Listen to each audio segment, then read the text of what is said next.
Shalom, Dios les bendiga, bienvenidos a todos a esta nueva clase sobre consideraciones básicas del judaísmo. Esta es la cuarta clase en la cual estamos exponiendo temas básicos sobre el judaísmo para que las personas que estudian para el pastorado en el Instituto Bíblico y de Pastores de la Corporación Mesiánicos en Acción, Salmos 133 acá en Quito, Ecuador, pues tengan conocimientos que son importantes que un pastor o una persona que lidera una congregación debe saber.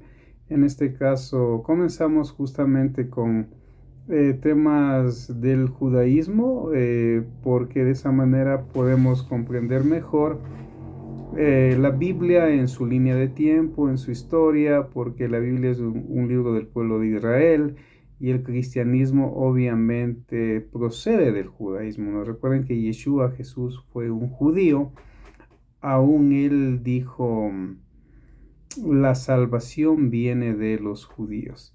Entonces, el que le da forma al cristianismo, digámoslo así, es Pablo con sus escritos, y él era un rabino y también era judío. Entonces, en los temas que leemos de Pablo, un gran erudito, pues vamos a encontrar que él mismo dice que fue instruido a los pies de Gamaliel, el mejor fariseo o rabino en conocimientos de la época, una autoridad. Era nieto de Hillel, el famoso Hillel que fundó una gran escuela de estudios de la Torá en la época de los pares, cuando había la escuela de Shammai, había la escuela de Hillel, que eran escuelas permitidas por el Imperio Romano.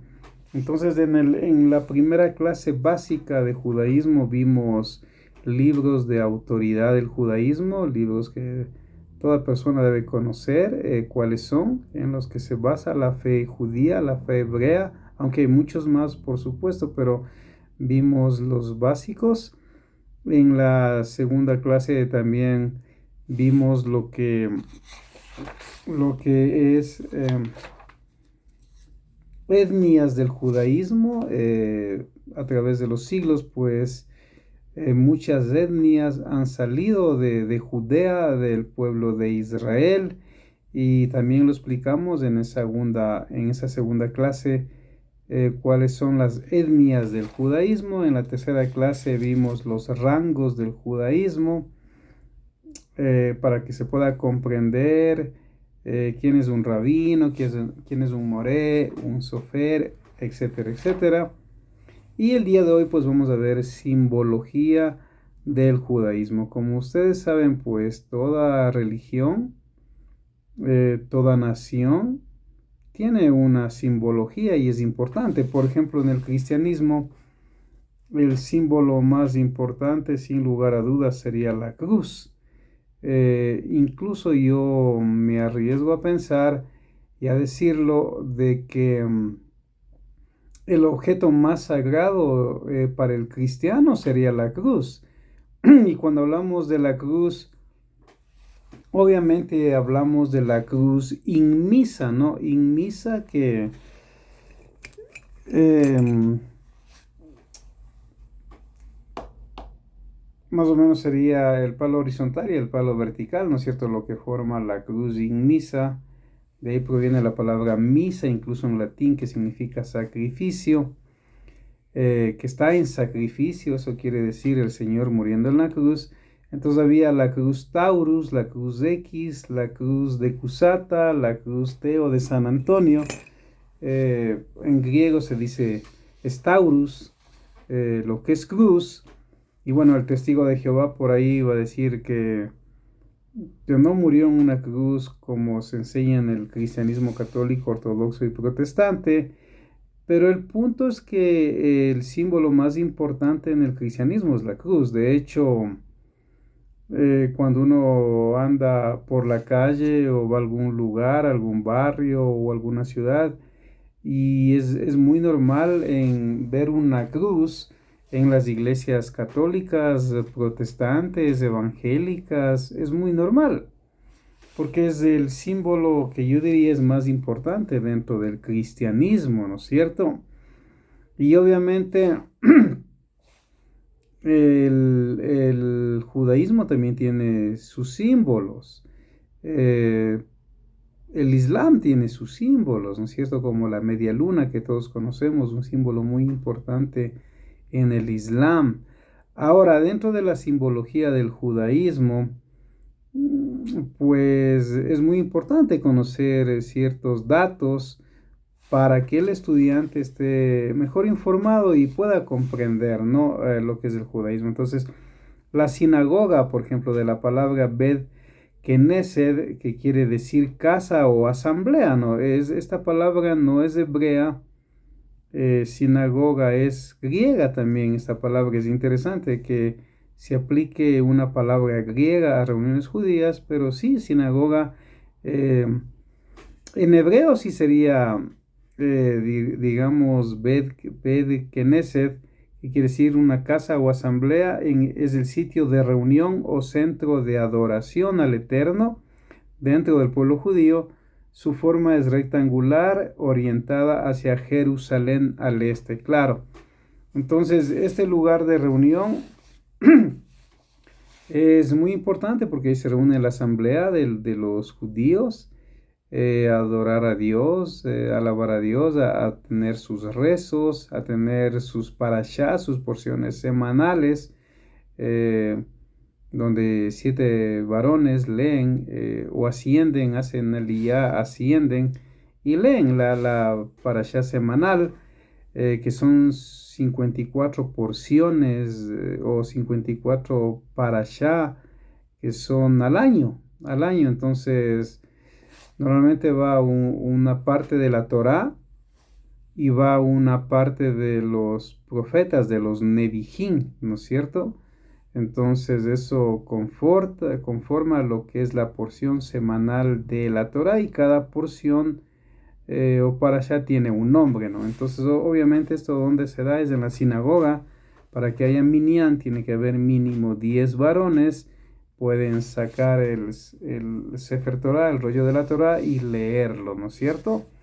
Entonces la sinagoga es un lugar muy importante del pueblo judío y siempre tiene que estar por lógica orientada hacia Jerusalén. Recuerden a Daniel, que para el cristianismo Daniel es un profeta, para el judaísmo Daniel no es un profeta, lo aclaro. Sin embargo, ahí se ve que Daniel oraba estando ahí en Babilonia en dirección a Jerusalén. Entonces, 3 veces al día, dice de hecho el libro de Daniel, que él oraba en dirección a Jerusalén. Entonces, en toda sinagoga, pues es muy normal que también las oraciones, los rezos se hagan en dirección a Jerusalén y que esté orientado hacia ese lugar, porque obviamente Jerusalén, la ciudad santa, es la ciudad del gran rey, del Melech. El Melech en hebreo es rey, que obviamente es Dios, ¿no? Entonces es muy importante que haya una sinagoga eh, en cualquier lugar donde haya un pueblo judío, pues poco a poco se va construyendo una sinagoga. También tenemos el Sefer Torah, que es el rollo de la Torah.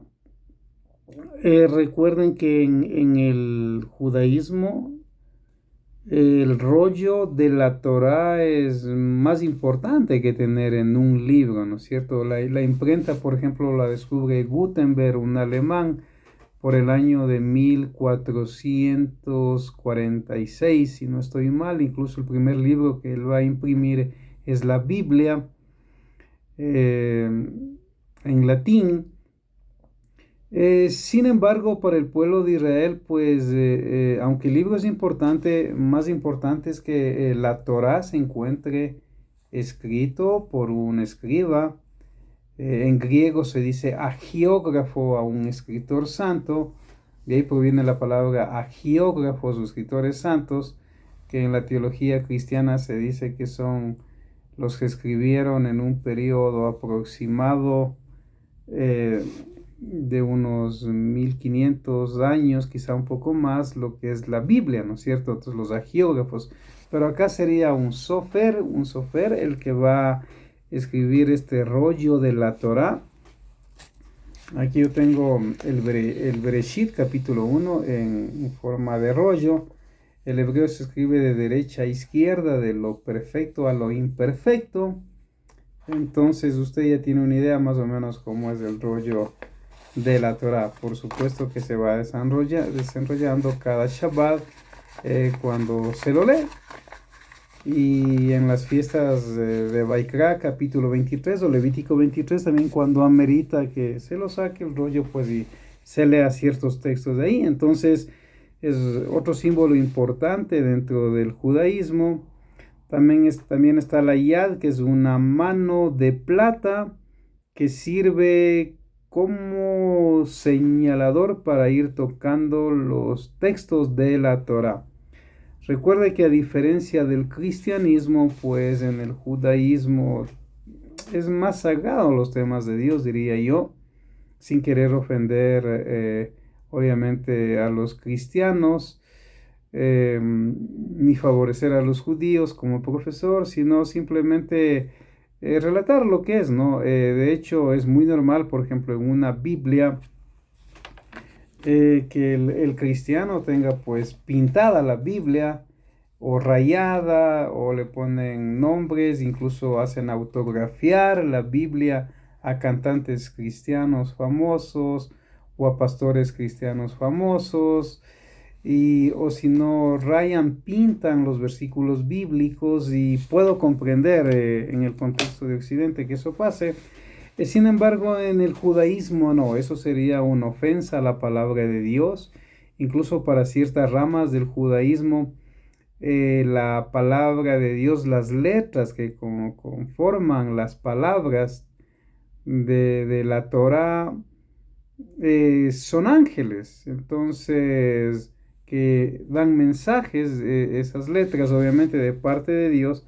Entonces pintar un rollo de la Torá, subrayar, rayarle, eh, es algo que no tiene lógica, no tiene sentido. De pronto un cristiano puede decir, ¿no?, que una Biblia, mientras más sucia esté, más rayada esté, pueden decirle que es un gran estudiante de la Biblia o es muy espiritual el dueño de esa Biblia porque la tiene bien manchada y bien rayada. Pues en el judaísmo eso sería absurdo, porque es la palabra de Dios y no se debe manchar, ni pintar, ni autografiar, porque el único autor de esa palabra es en realidad Dios. ¿Me explico? Entonces, por eso es que existe ese yad. Bueno, yo tengo aquí una lupa, pero no es un yad, pero nos da la idea, ¿no? Entonces el rabino o al que le toca leer la Torá va señalando y va leyendo de esta manera, se evita ensuciar o tocar incluso con los dedos o las manos del rollo del texto de la Torá, o de los Nevi'im, que son los profetas, o de los Ketubim, que son los escritos. Entonces, eso es otro símbolo importante. Siempre en toda sinagoga existe esta manito que es yad. Algunos opinan que antes algunos utilizaban manos de oro, yad de oro, pero hoy normalmente la mayoría utiliza de plata.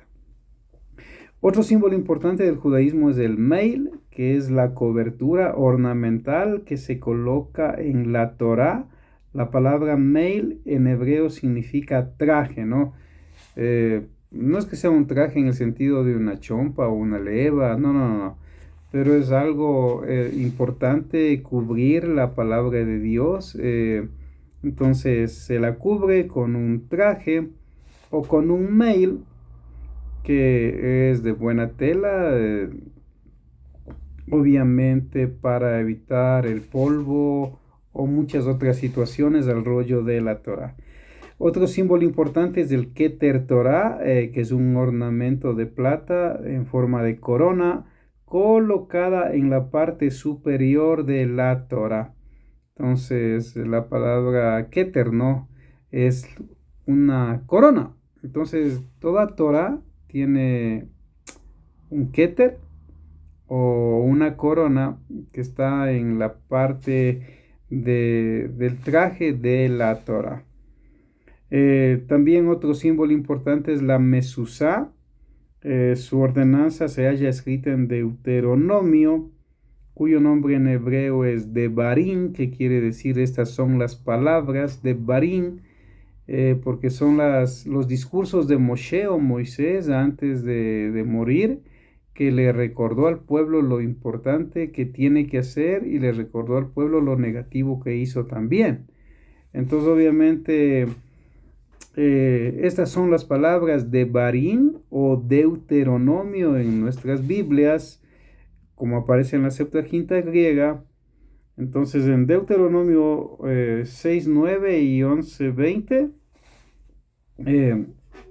hay dos textos y es un símbolo o señal que se coloca en la jamba de la puerta en el lado derecho a manera de pergamino recubierto de manera ornamental que contiene mandamientos de la Torá referentes a la ordenanza de colocar la mezuzá, principalmente el Shema Israel dentro de la mezuzá, ¿no? Escucha Israel, nuestro Elohim, uno es, donde es Ejad, es decir, que solo hay un Dios. Obviamente dentro del judaísmo no hay Trinidad, no hay Dios Padre, Dios Hijo, Dios Espíritu Santo, no hay un Dios en tres personas, que sería la doctrina del catolicismo y del cristianismo, que para mí esa sería la definición de doctrina, o sea, del cristianismo, un Dios en tres personas. Pero para el judaísmo no, para el judaísmo Dios no es una persona. Para ser persona solo se puede ser persona hombre o persona mujer. Entonces Dios no es una persona, Dios es espíritu. Entonces, en ese texto, esos textos son muy importantes para el judaísmo porque ahí está el Shema Israel, Adonai Eloheinu, Adonai Echad. Escucha Israel, nuestro Elohim, uno es, ¿no es cierto? Y solo a Él amarás y servirás con toda tu mente, con toda tu alma, con todo tu corazón, etcétera, ¿no? Entonces, la mezuzá pues se coloca en las jambas o en los marcos de la puerta, al lado derecho, normalmente cuando uno va a entrar a la casa. De hecho, la tradición en la actualidad es colocar la mezuzá de una manera, digamos así, en la puerta. Pero la mayoría de personas que lo hacen así he notado yo que son de la línea de los askenazis y de otras ramas, pero en los sefarditas en la antigüedad y hoy también, algunos sefarditas que son más de lo que es España y Portugal, colocan la mezuzá de una manera recta, ¿no? Entonces eso ya va a depender de cómo interpreten los rabinos, las autoridades de las diferentes etnias del judaísmo, cómo colocar la mezuzá. Y por supuesto ellos hacen lo que se llama una berajá, una bendición, antes de colocar la mezuzá. Entonces hay de varios modelos, varios colores. Lo importante es que esté escrito por un sefer, por alguien autorizado, en un material kosher, normalmente que es de cuero, pues, y eso es lo ideal para colocar en una casa donde vive un judío o alguien que se ha convertido al judaísmo o alguien que practica sencillamente el judaísmo, porque hay muchas personas que son judíos por elección. ¿Qué quiero decir con esto, no? Que normalmente hay leyes para convertirse al judaísmo, si es que no se es judío,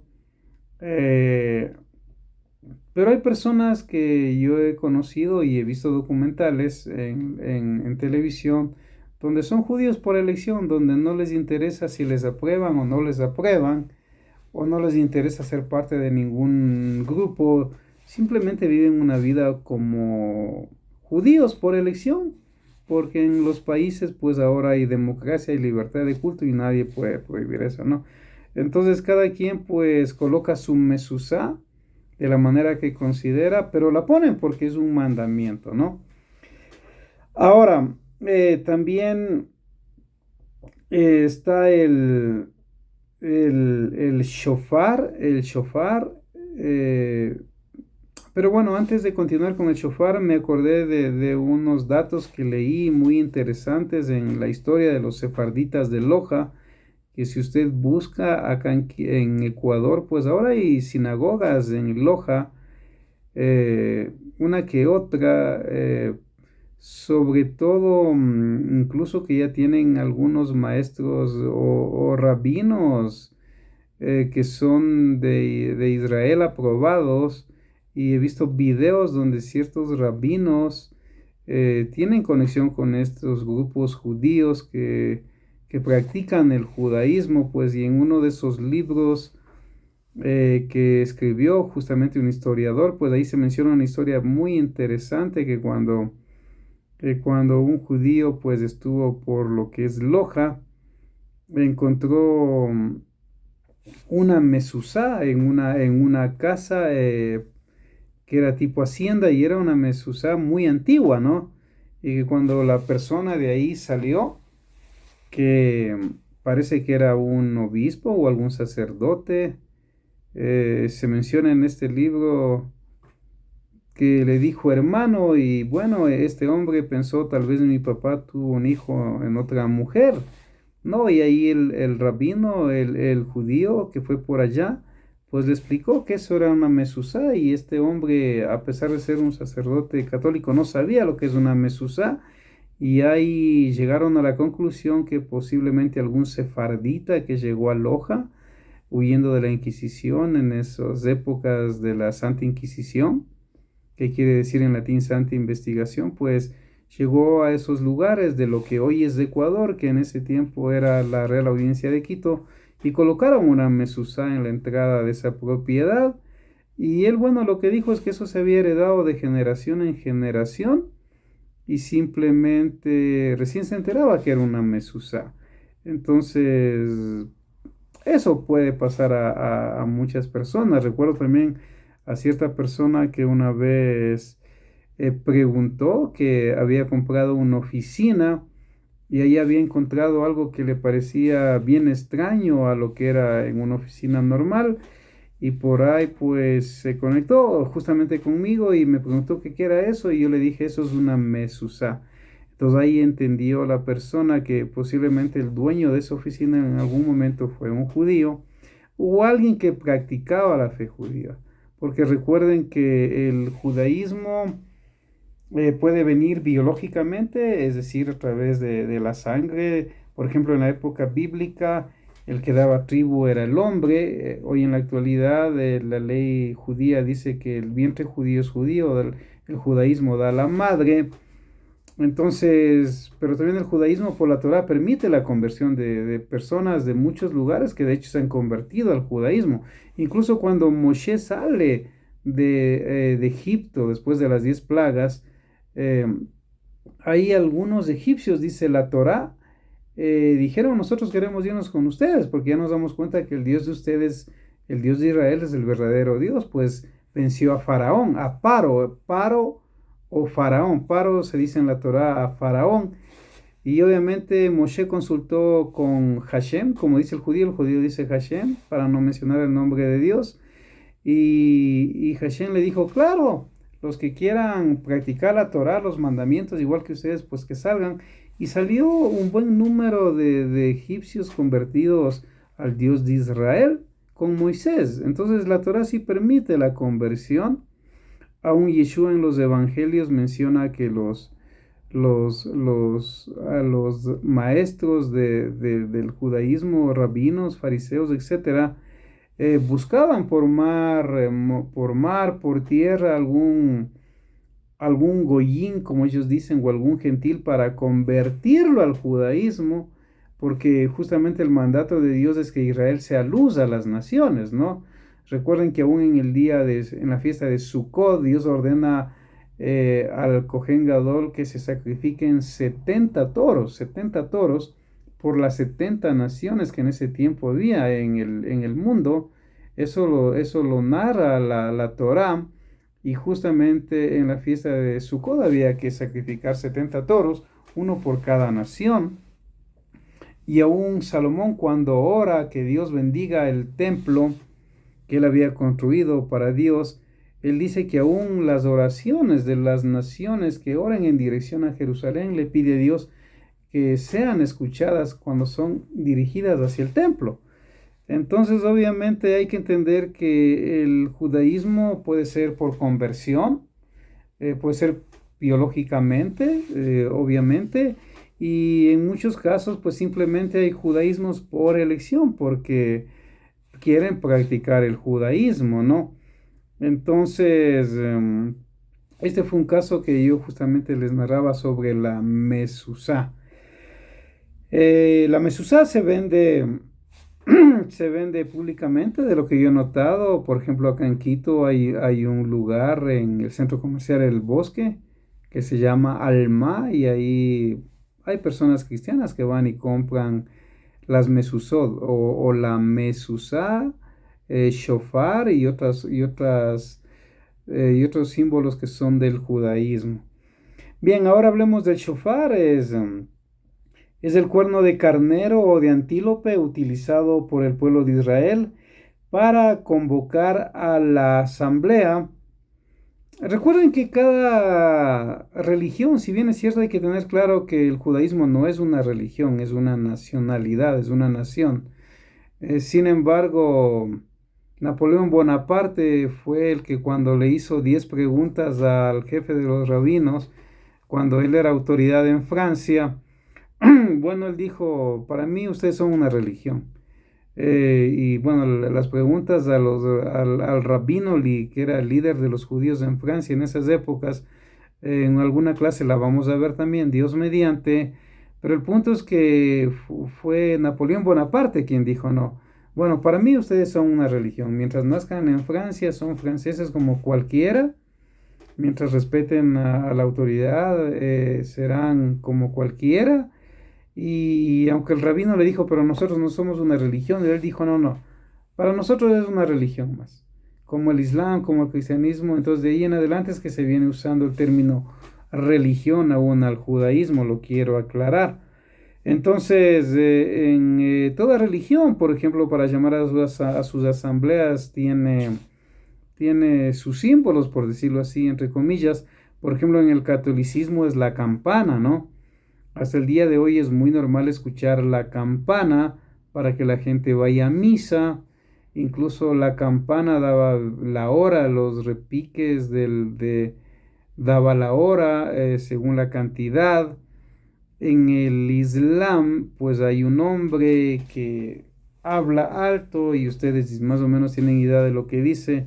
Él dice: no hay más Dios que Alá, y Mohammed es su profeta, mal llamado en Occidente Mahoma, porque en realidad es Mohammed. Entonces ellos dicen: no hay Dios más que Alá, y Mohammed es su profeta, y otras cosas más. Y el musulmán va a la mezquita, a sus asambleas.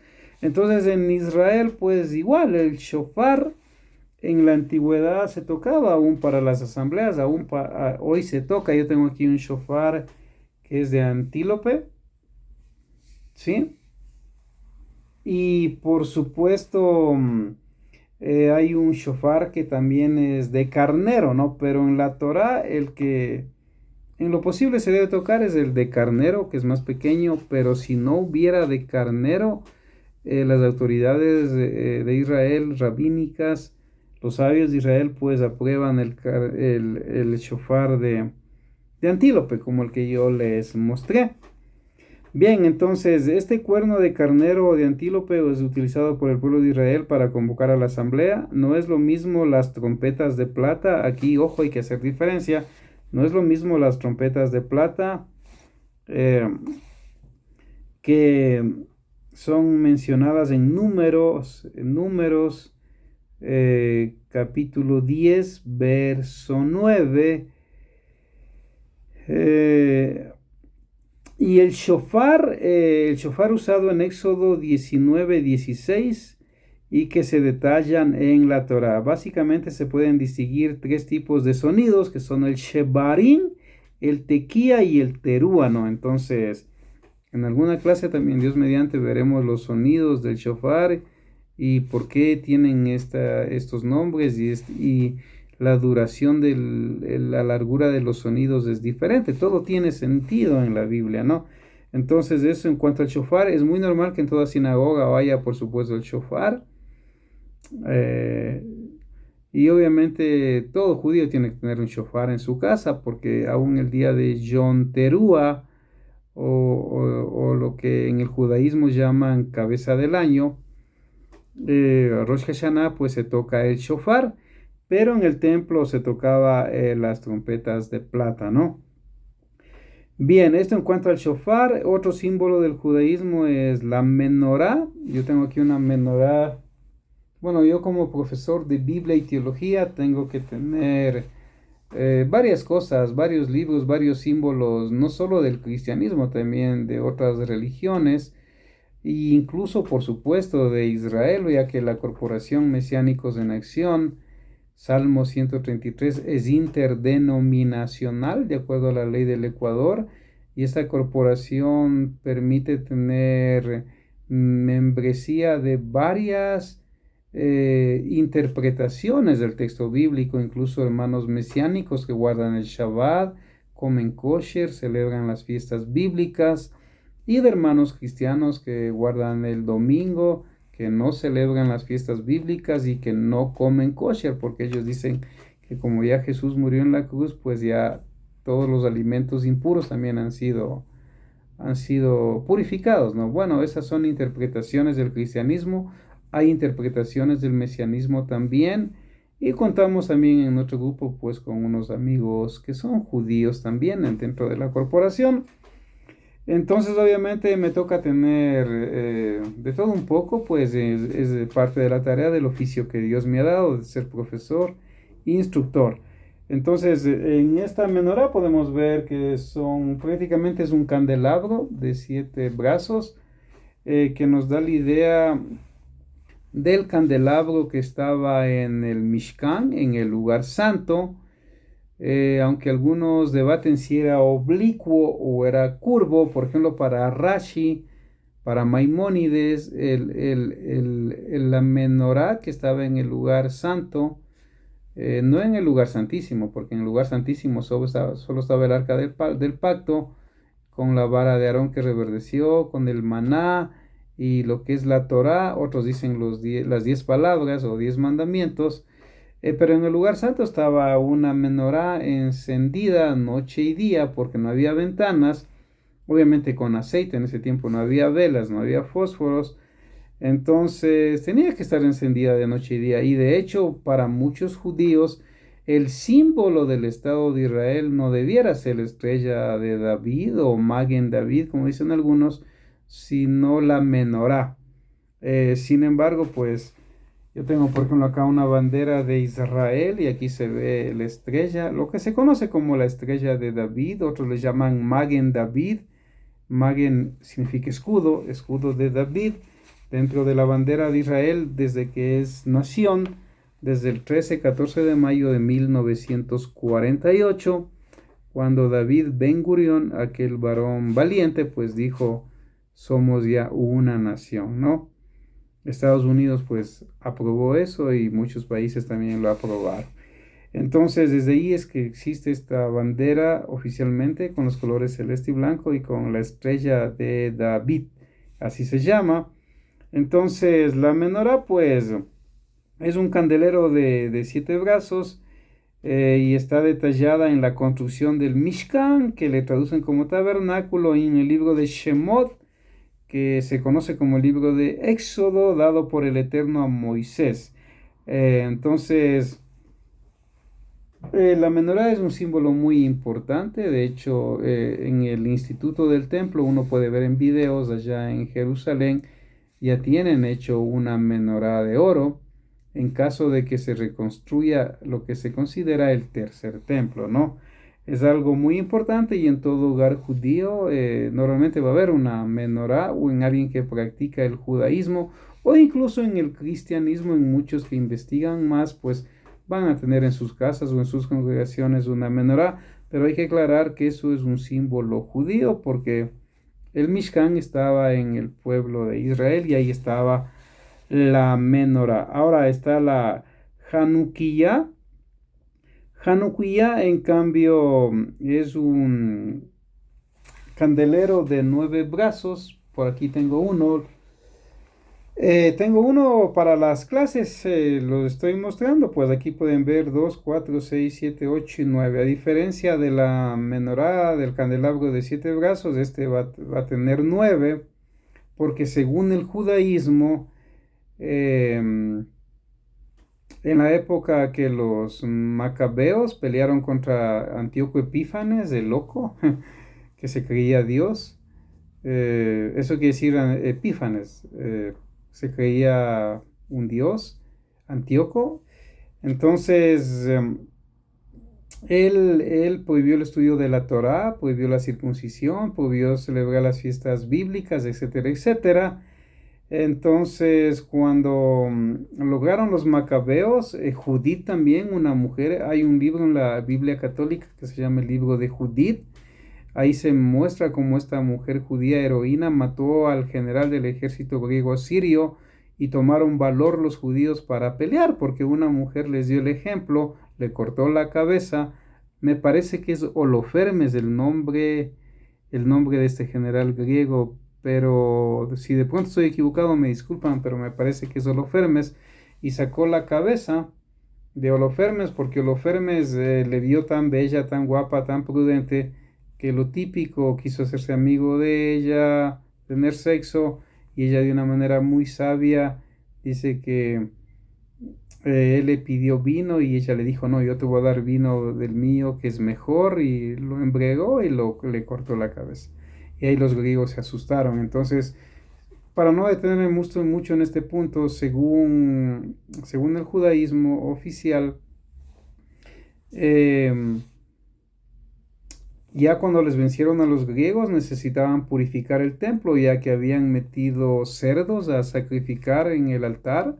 Recuerde que en el atrio, en el patio, estaba el altar de sacrificios, y solo los animales kosher que Dios dijo en la Torá que se sacrifiquen debían hacérselo.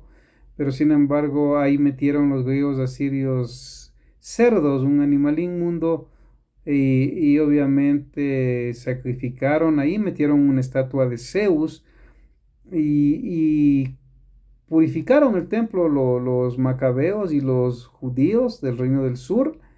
Y según cuentan ellos, que para algunos es verdad, para otros de pronto no es verdad, eh, necesitaban encender la menorá, la de 7 brazos, dentro del lugar santo, y solamente había una botella de aceite, un aceite especial que solamente los sacerdotes podían hacerlo y que duraban una semana.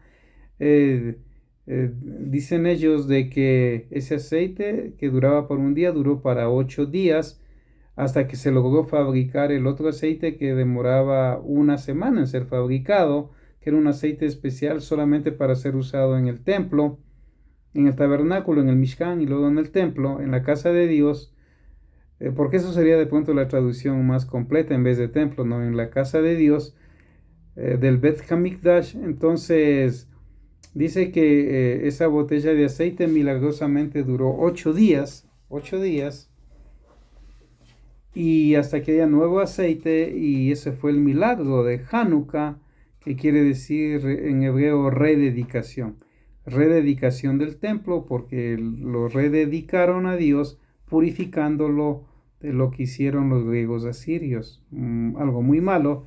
Entonces crearon una Hanukkah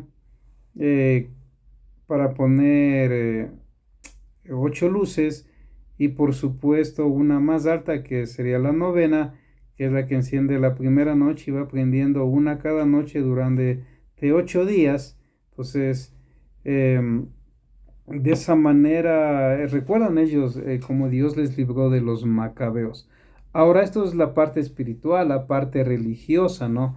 Pero la otra parte diría que en realidad no fue ni siquiera tanto Dios el que les libró, ni es que hubo el milagro de Hanukkah, sino del aceite, sino que fueron en realidad el valor de los macabeos, de Judith y de los varones que pelearon contra los griegos asirios, lo que les dio la victoria, obviamente sumados a la fe que ellos y la esperanza que ponían en Dios. Entonces de ahí viene este símbolo que es la Hanukkah, que normalmente cae en el calendario gregoriano entre noviembre y diciembre. Noviembre y diciembre a veces coincide con Navidad, es increíble. A veces el 2016 me parece coincidió con el 24 de diciembre de Navidad. También Hanukkah, la fiesta de las luces. Es interesante como ver a Yeshua en Juan o Yohanan capítulo 10, verso 22.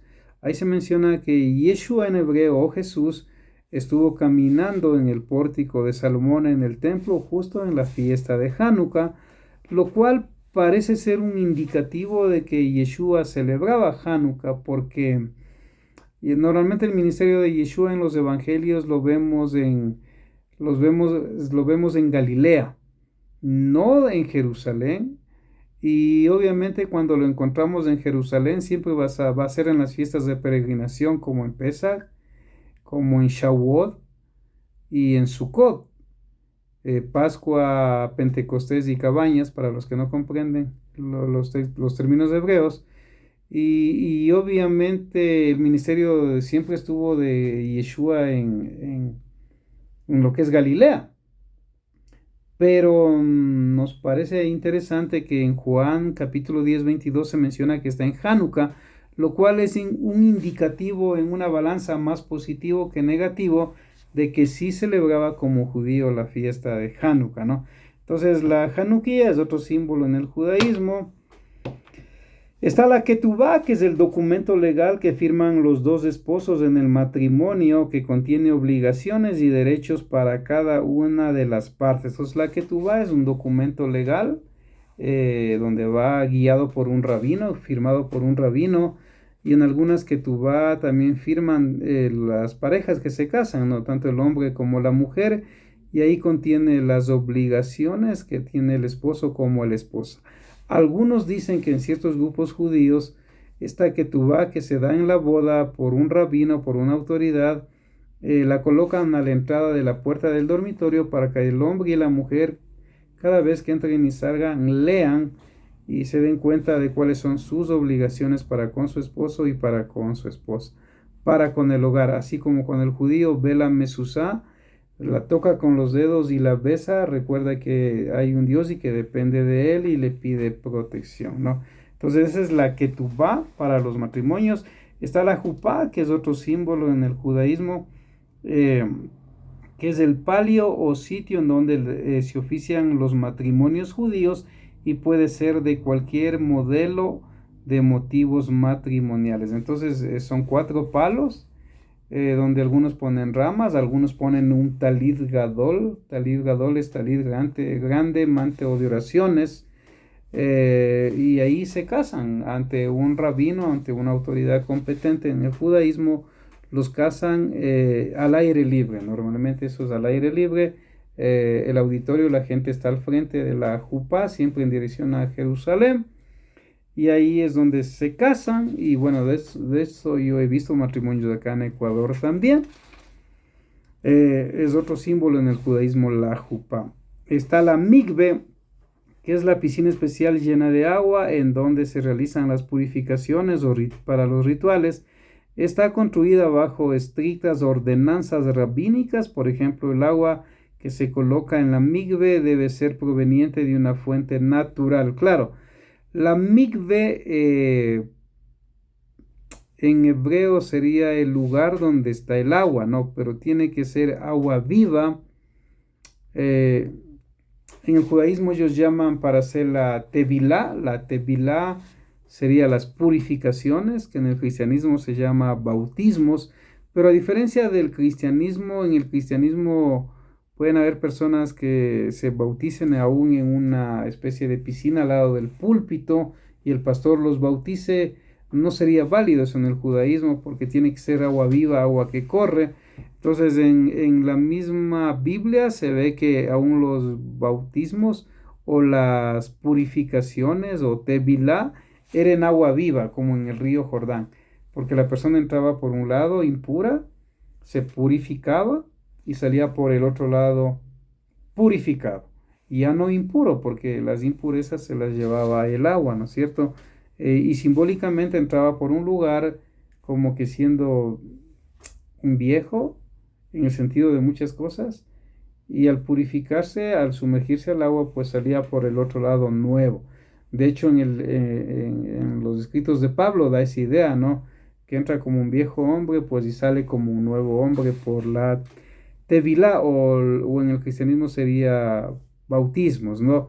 Pero hay que entender que en el amigbe tiene que tener agua pura, ¿no? Si no, si una sinagoga o no estaba o no está cerca de un río, que es lo ideal. Siempre las sinagogas se construían al lado de los ríos y estaban lejanos de ríos. Entonces hacían una migbe, que es una excavación en la roca, y las aguas de las lluvias sí son considerado agua viva, porque es un agua que fluye, ¿no? Entonces el agua no podía estar estancada. Entonces la migbe es súper importante en el judaísmo, incluso más que la sinagoga. De hecho, hay un dicho en el judaísmo muy antiguo que dice: si tienes dinero para comprar una sinagoga o hacer una migbe, preferirás hacer la migbe antes que la sinagoga, porque es más importante para las purificaciones. Y tenemos que entender que en el judaísmo, por ejemplo, una mujer en estado de nidad, en menstruación, no puede estar en el lecho matrimonial con su esposo. Es prohibido la intimidad sexual o aún tocar, porque se impurifica la persona y la cama, o lo que ella toque. Entonces ella duerme algunos días en otro lecho, hasta que le pase la menstruación, el estado de nidad, de impureza, y ella baja a una migbe, se purifica y puede subir al lecho matrimonial. De igual manera, el hombre tiene que purificarse. Entonces tenemos que entender que son conceptos un poco diferentes entre el judaísmo y el cristianismo, ¿no?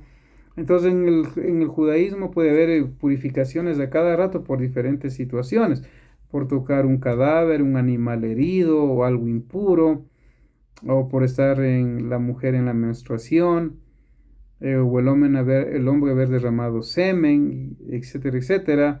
En cambio, en el cristianismo no. En el cristianismo se entiende que cuando se cree en Cristo como el Salvador, pues baja las aguas y cumple esa ordenanza y es salvo. Cree en Cristo, en el cristianismo le salva la fe en Cristo, pero tiene que cumplir esa ordenanza, se dice en el cristianismo, de bautizarse, ¿no? Entonces, a veces los bautismos pueden ser, en ciertos casos en las iglesias, yo los he visto, en tarros grandes de agua, en especie de piscinas, pero no aplicaría de acuerdo a la Biblia, diría yo, lo digo con respeto, porque tiene que ser en agua pura, en agua viva, agua que fluya, ¿no? Eso en cuanto a la migbe. Está también el Hegal Aarón Kodesh, que toma el nombre del primer Kohen Gadol, Aarón, en cuanto al Mishkan, al tabernáculo, y es un armario donde se guarda el Sefer Torah. Entonces el rollo de la Torah, bueno, este no es un rollo de la Torah, solo tiene un capítulo de Bereshit o Génesis, pero el rollo de la Torah se lo guarda en un mueble que se llama el Aarón, y toda sinagoga la tiene, ¿no? Eso es otro símbolo importante en el judaísmo. Está la Bimá, que es el lugar o base donde se coloca la Torah para leerla. Para que me comprendan, la Bimá es un lugar alto. Normalmente en las sinagogas, para que sea apto para leer, tiene que haber 2 o 3 gradas mínimas al subir, hacer aliyá, por eso se llama aliyá, ascender a leer la Torah, y ahí va a haber una mesa, algo, bueno, yo no he visto en las sinagogas como una especie de púlpito, como en las iglesias cristianas, pero sí normalmente es en una mesa que se pone, pero tiene que haber unas 2 o 3 gradas donde se suba. Entonces eso se llama la bimá. En el mundo griego, por ejemplo, los que ganaban las carreras, etcétera, subían a una bimá, un lugar alto, y ahí les ponían la corona de laurel. Entonces la bimá es algo muy importante también dentro del judaísmo, porque ahí se coloca la Torah para leerla. Está el amud, que es el podio en donde se coloca el hasam para dirigir los rezos y los cantos. Recuerden que en este lugar, en el amud, se coloca el hasam, quien va a dirigir los rezos del sidur y todos los cánticos que sean necesarios según la situación. Está el tamid, que es una luz prendida, luz perpetua en el bimá o altar donde se coloca la Torá, haciendo referencia a que en el templo existía una luz perpetua que alumbraba. Claro, en el Mishkan, en el templo, había una luz perpetua que alumbraba. Estaba la luz de la menorá, encendida noche y día. Entonces, sobre el Aarón, sobre donde está la Torá, se pone un tamid o una luz prendida. Y yo he estado en 2 lugares por acá por Quito donde he visto justamente así. Entonces, es correcta esta situación. Entonces, aprendamos también que esto es parte de la simbología del judaísmo. Está la Genizá, que es otro símbolo, que es el lugar en donde se colocan los artículos deteriorados del pueblo judío para su descanso eterno. Estos artículos pueden ser Sefer Torah o rollos de la Torah. El talid es el manto de oraciones que un judío usa, donde están los hilos blancos. Uno que otro le ponen ya el hilo azul. Los zigzag. Y obviamente cuando un talid está ya muy utilizado por los años o porque se ha heredado de abuelos, tatarabuelos, de los padres, etcétera, entonces ya hay que cambiarlo. Pues entonces en este lugar llamado Genizá se colocan también los talid gadol o talid katán, los pequeños. También las mezuzá. Es muy normal que un rabino visite la casa de un judío y le diga, hay que cambiar esa mezuzá, ya está muy antigua o deteriorada, pues, y se la cambia. Entonces también las mezuzá, y entre otras cosas, se guarda en el Genizá. A diferencia del cristianismo, porque estamos comparando en el buen sentido, pues un libro sagrado no se lo puede botar. Tiene que enterrarse, como dice aquí, para su descanso eterno en el Genizá. En cambio, de pronto alguien puede coger una Biblia y botarla por ahí. Pues no, en el judaísmo eso no es así. La palabra de Dios no hay que rayarla, no hay que pintarla, no hay que firmarla, no hay que autografiarla, ni botarla en ningún lugar, sino hay que cuidarla, ¿no? También está el cótel. El cótel es el vestigio del antiguo antemuro del templo de Jerusalén, el cual dejó Tito cuando destruyó el templo a propósito para de manera burlesca colocarle muro de los lamentos, ¿no? Bueno, el cótel es el muro donde es muy común uno ver al pueblo de Israel, al pueblo judío orando.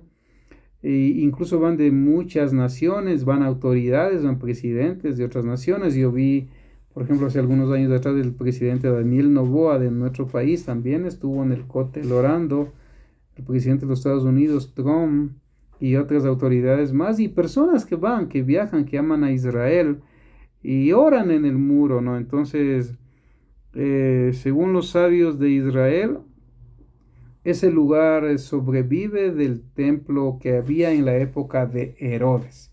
Herodes el Grande, porque hubieron 3 o un poco más de Herodes.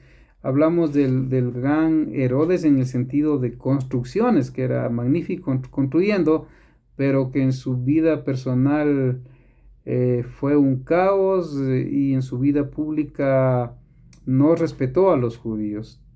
Mató incluso a varias de sus esposas, mató a varios de sus hijos, y no era un judío en realidad, no, él era de pronto alguien que adoptó el judaísmo por conveniencia, por llevarse bien con los romanos que le den poder, por ser un rey títere en Judea del César de Roma, y tal vez algo de judío quizás tuvo por ahí, no lo sé, se discute mucho. Pero en realidad él no amaba a Israel, no amaba a los judíos, no me parece que era judío. Y sin embargo hay que reconocer lo bueno de él, que fue un gran constructor, ¿no? Entonces él fue, digamos, de la época prácticamente, casi de la época de Yeshua, ¿no? Más o menos por ahí, y nace Yeshua en ese tiempo. Incluso se menciona que él es el que manda a matar a los niños menores de 2 años, que también muchos debaten que eso es falso. pero hay historiadores romanos que demuestran que sí sucedió justamente esa situación de la matanza de los niños menores de 2 años. Por eso es que Joseph y Miriam huyen con Yeshua a Egipto por orden de Dios a través del ángel. Entonces, digamos, el Kotel es muy sagrado porque se conoce como el muro de los lamentos, para que los judíos se lamenten de la destrucción del mismo. Su verdadero nombre es Kotel o Jacotel Hamarayí, que quiere decir muro occidental.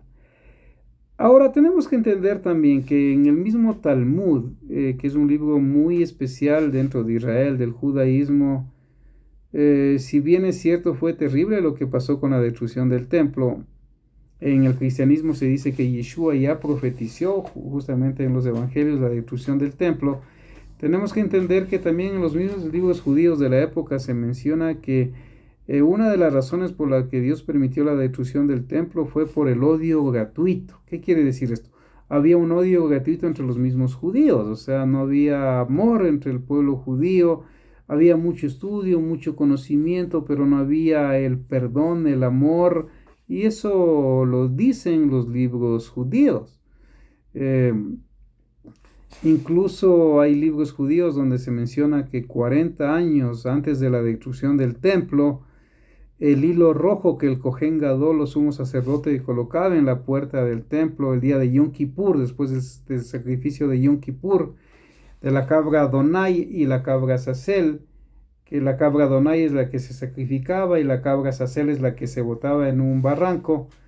Dicen estos libros judíos, como el Talmud, de que 40 años antes de la destrucción del templo del año 70, el hilo rojo, que después de Yom Kippur amanecía blanco, durante esos 40 años ya no amanecía blanco, seguía amaneciendo rojo, lo cual preocupaba al sacerdote, lógicamente, ¿no? Entonces, el templo es muy importante, sí, pero también recordemos lo que dijo Flavio Josefo, ¿no? Antes de que se incendie y se queme el templo, pues él gritaba desde la parte alta donde estaba con los romanos y les decía: hermanos judíos, entréguense porque Dios se ha pasado al lado de los romanos. Y eso está en la historia de los judíos, lo puede usted leer. Entonces, sin embargo, queda ese muro occidental conocido como el muro de los lamentos, un símbolo muy importante, por supuesto, y hay que respetar para el judaísmo. También está el jalot, que son 2 panes trenzados que se usan en Shabbat como recordación de las 2 porciones de maná la víspera del Shabbat. Para otros eruditos existe un simbolismo más actual que hace referencia a las 2 casas de Israel que existen en el pueblo judío, ¿no?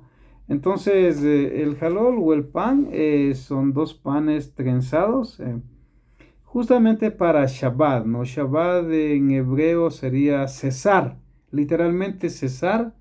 Otros le traducen como descansar, porque Dios manda al pueblo de Israel que el séptimo día debe descansar. ¿Y cuándo comienza el día en la Biblia? Cuando se oculte el sol. Es decir, los que siguen el calendario de Hillel, en el judaísmo, obviamente estaríamos hablando que el viernes en Occidente, lo que nosotros llamamos viernes, como a las 6:39 más o menos de Ecuador, comienza el Shabbat, porque en el calendario romano el día termina a la medianoche y comienza a la medianoche. En el calendario hebreo, en la Torá, cuando se oculta el sol, comienza el nuevo día, porque dice: y fue la tarde y la mañana, un día, la tarde y la mañana. Entonces está claro que para Dios, más o menos cuando se oculta el sol, ya es un nuevo día.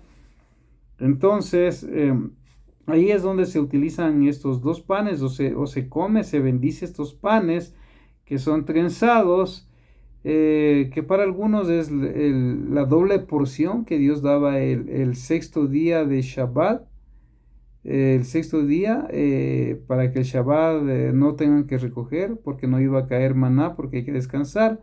Entonces hay que entender que en los tiempos bíblicos los días no se llamaban ni domingo, que significa día del sol, ni lunes, que significa día de la luna, ni Marte, día del dios Marte, ni Mercurio ni jueves ni viernes, que es en honor a Venus, la diosa del amor. Los días se contaban así. Shabbat, o sea, primero de Shabbat, segundo de Shabbat, tercero de Shabbat, cuarto de Shabbat, quinto de Shabbat, sexto de Shabbat, Shabbat. El único día al que Dios le puso nombre en la Torah fue al séptimo día, que es Shabbat, que significa cesar de toda labor, no crear nada.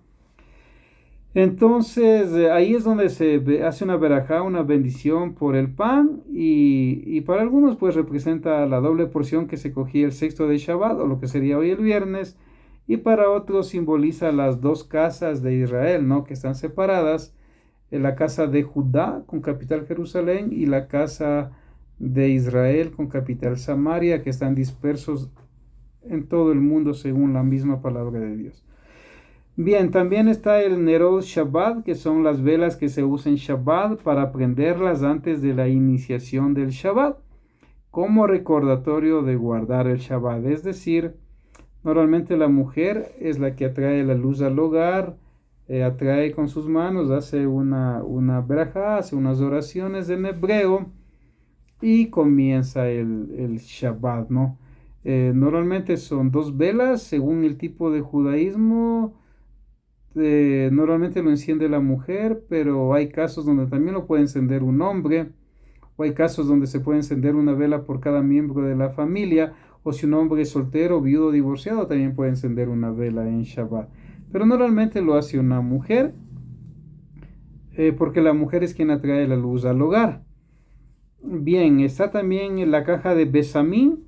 La palabra besamín hace referencia a especies aromáticas, se utilizan en el cierre de Shabbat o Havdalah, el cierre de Shabbat, cuando acaba ya el Shabbat y va a comenzar el primer día de la semana, que es domingo en honor al sol.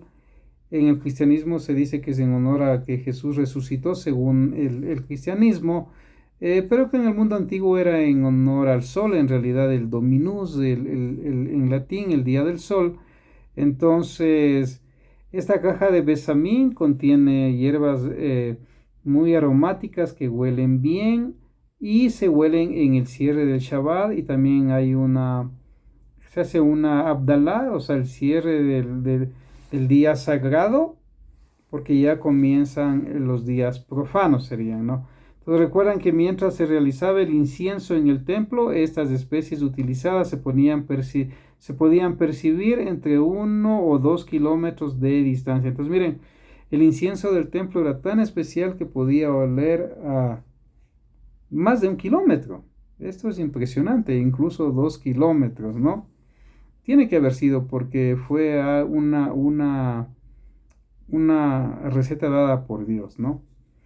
Está la vela del Abdalá, que la palabra Abdalá hace referencia a la separación. Se utiliza esta vela trenzada en dos al finalizar del Shabbat, como significado de la separación entre lo santo, el Shabbat y lo profano, día cotidiano que empieza. Entonces ya expliqué esto, pues esa es una vela trenzada que se prende también al terminar el Shabbat. Está la copa de Kiddush. La copa de Kiddush es utilizada para santificar el vino en las diversas fiestas que se realizan dentro del pueblo de Israel. Hay diferentes modelos. Entonces la copa de Kiddush, recuerden que en el pueblo de Israel es el pueblo que más consume vino en todo el mundo al año. De hecho, Rusia es el país más grande del mundo con 18 millones de kilómetros y consume menos vino que Israel, aunque usted no lo crea. Israel quizás es del tamaño de la provincia de Manabí, acá en nuestro país de Ecuador, nuestro amado país de Ecuador, donde Dios nos permite vivir por su favor, por su gracia. Entonces, sin embargo, Israel consume más vino que cualquier país del mundo al año. Y es porque en todo tiene que haber vino, en Shabbat, en las fiestas bíblicas. La única fiesta, o mejor dicho, la única reunión donde no se consume vino es en la fiesta de Yom Kippur o Ha Kippurín, que muchos dicen que es el día del perdón en la traducción. Solamente ahí ayunan, visten de blanco, no usan cuero, no usan nada vanidoso y no pueden comer, ayunan y obviamente no toman vino, ¿no?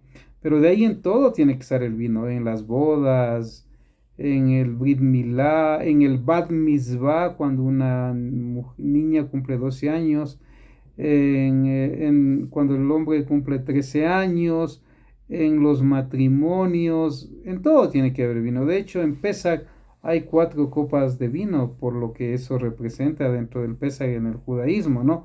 Para cada persona. Entonces, la copa del Kiddush es súper importante el vino, según algunas opiniones, para que sea apto para las fiestas, tiene que ser mínimo de 13 grados. Según algunas opiniones, lo aclaro.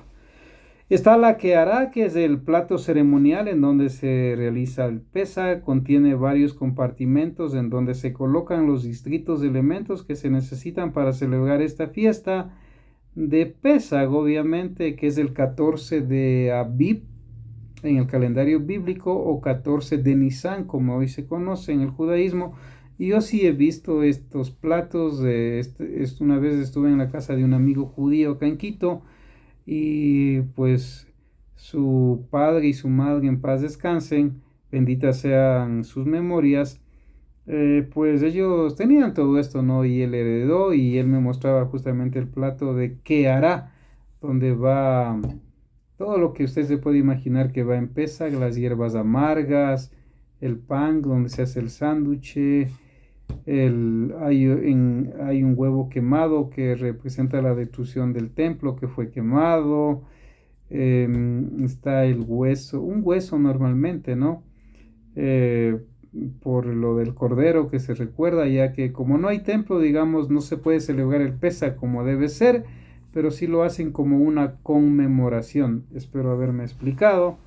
En cuanto a este punto, está el Magen David, que se llama Estrella de David, pero en realidad sería escudo.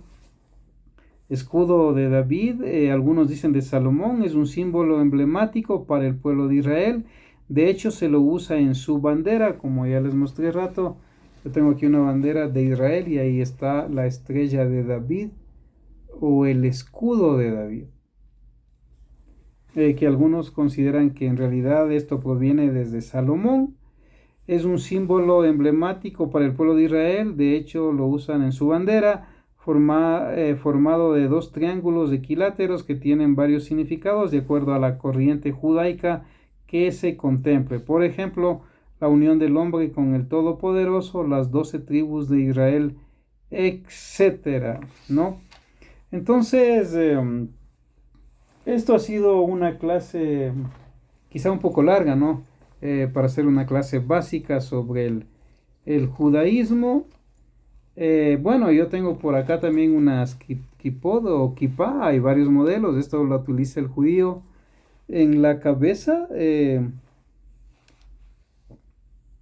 En el cristianismo se le llama solideo, pero es más grande.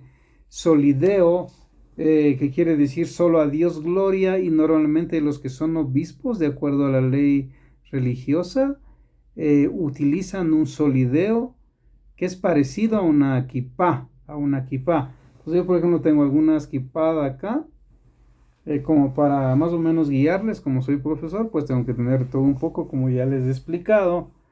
Por ejemplo, aquí tengo una que dice, recuerdo del Bar Mitzvah, 21 de diciembre del 2017. No voy a decir el nombre de quien cumplió en ese tiempo 13 años. Pero esta es una kipá del año 2017 de la comunidad judía. Y aquí está el Talid Gadol. Aquí adentro viene un Talid Gadol o manto de oraciones. Y aquí podemos ver, ¿no?, una simbología de las 10 palabras que le traducen como 10 mandamientos.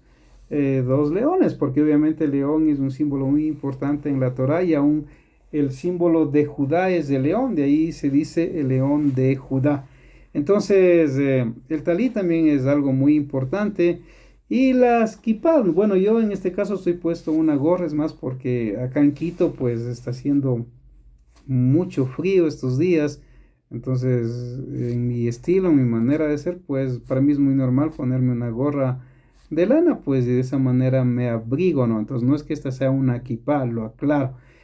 Sin embargo, en el judaísmo todo varón utiliza una kipá y esto representa que él hasta aquí llega, que de aquí en adelante él depende de Dios. ¿Sí? Él depende de Dios. Los judíos askenazis he notado que usan kipás o kipot más pequeñas y los judíos sefarditas usan kipá más grande, ¿no es cierto? Entonces, esto ha sido pues la clase cuarta del día de hoy, gracias al Eterno, gracias a Dios, sobre símbolos del judaísmo. Soy el pastor Iván López, director del Instituto Bíblico y de Pastores de la Corporación Mesiánicos en Acción, Salmo 133 acá en Quito. Mi número telefónico por si alguien desea comunicarse y estudiar con nosotros para el pastorado es el 099-7182-676, 099-7182-676. Debo aclarar que la corporación es jurídica, es legal y entre las cosas que el gobierno del Ecuador le permite, pues es ordenar también evangelistas, misioneros, diáconos, pastores, reverendos y obispos. Gracias por escuchar. No importa si no están estudiando para el pastorado, si son personas comunes que sirven a Dios en sus congregaciones, también es bueno el estudio, pues la misma palabra de Dios dice que su pueblo pereció por falta de conocimiento. Entonces, cuando uno tiene conocimiento, pues, de la palabra de Dios, obviamente va a tener mejores herramientas para servir a Dios, para no ser engañado. Y también recordarles que estas clases son básicas y esta materia que estamos viendo ahorita es consideraciones básicas del judaísmo y esta ha sido la cuarta clase. Shalom en hebreo para los hermanos que les guste el hebreo, que significa paz, y Dios les bendiga para los hermanos cristianos que les gusta el saludo cristiano. Bendiciones.